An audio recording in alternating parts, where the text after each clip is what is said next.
Well, I have a sort of suggestion, and that is this, that before we decide either to save the planet or to destroy it, we pause for a moment of silence. I don't mean that kind of grim silence which one observes when somebody says, such and such a famous person has just died, and we'll observe a moment of silence in his honor, and everybody frowns and thinks very serious thoughts. That's not silence at all. I mean real silence, in which we stop thinking and experience reality as reality is. Because after all, if I talk all the time, I can't hear what anyone else has to say. And if I think all the time, and by that I mean specifically talking to yourself subvocally inside your skull, if I think all the time, I have nothing to think about except thoughts. And so I'm never in touch with the real world. Now, what is the real world? Some people have the theory that the real world is material or physical. I say it's made of kind of a stuff. Other people have the theory that the real world is spiritual or mental. But I want you to point out that both those theories of the world are concepts. They are constructions of words. And the real world is not an idea. It is not words. Reality is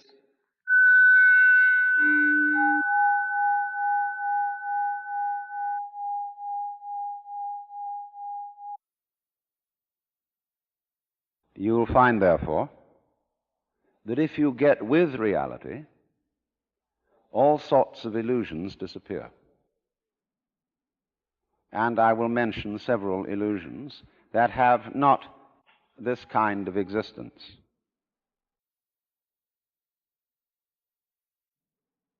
Let's begin with some very down-to-earth ones, like money.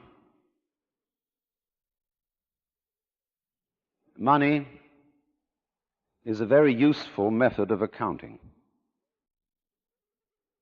It is a measure of wealth in the same way as inches are measures of length and grams measures of weight.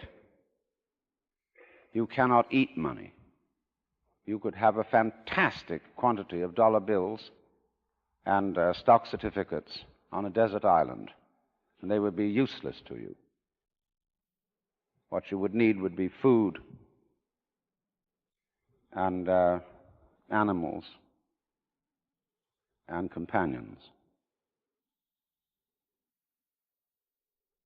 Money simply represents wealth in rather the same way that the menu represents the dinner. Only we are psychologically perverted in such a way that some of us would rather have money than real wealth. But you know, you cannot drive in 5 cars at once, even though they be Cadillacs.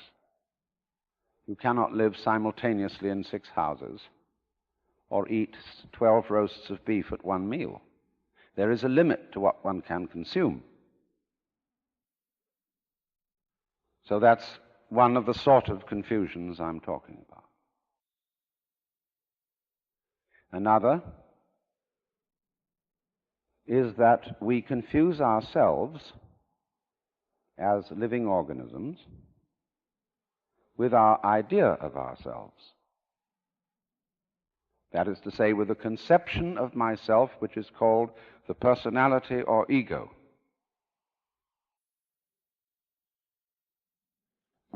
That is what we have been told we are. And it's an extremely crude and limited conception of oneself, of the actual, unique living organism. And we get unhappy because we're thinking of ourselves in this way, because we think, well, gee, I'm going to die. I once talked to a woman who came to me and said she was afraid of death. And we went into it in a long conversation. I said, what are you really afraid of? And she thought it over, and he said, do you know, what I'm going to be afraid of is what other people are going to say. They're going to say, poor old Gert, she couldn't last it through. Because you see, who you think you are is entirely dependent on who people have told you you are. You're not that. Then another thing that bothers us is time. Most people nowadays say, I have no time. Of course you don't. Because you are not aware of the present. You know, the present is represented on your watch by a hairline that is as thin as possible as is consistent with visibility. And so everybody thinks the present is, instead of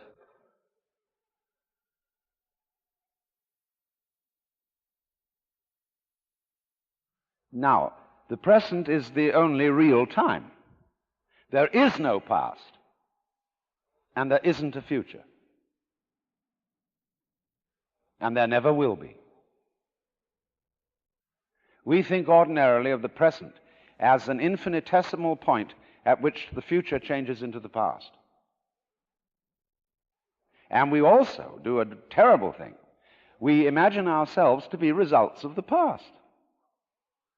And we're always passing the buck over our shoulders, like when God approached Adam in the Garden of Eden and said, hast thou eaten of the fruit of the tree whereof I told thee thou shouldst not eat?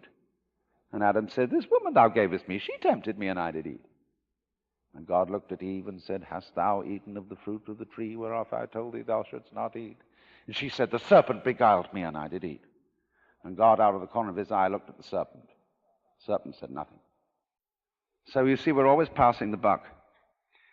And don't realize that the past is caused by the present, as the wake of a ship flows back from the prow. Now, the wake doesn't drive the ship any more than the tail wags the dog. But we've all got excuses. When my mother had a fit while she was carrying me in the womb, they didn't bring me up right.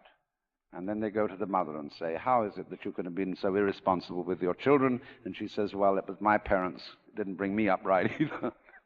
And so everybody passes the buck. But the truth of the matter is, it all begins here. This is where the creation begins. And you're doing it and won't admit it. Because, of course, you're all God in disguise. Jesus found that out, and they crucified him for saying so. So this is a very odd thing for Westerners to understand, and particularly for Americans. Because we are so fixated on the future. When we say we want to put something down, we say it has no future. Well, do you? Much better to have a present. Because if you don't, it's useless to make plans. Because when they work out, you won't be there to enjoy them. You'll be thinking of something else. So we realize that we are living out of now and throwing the past behind us.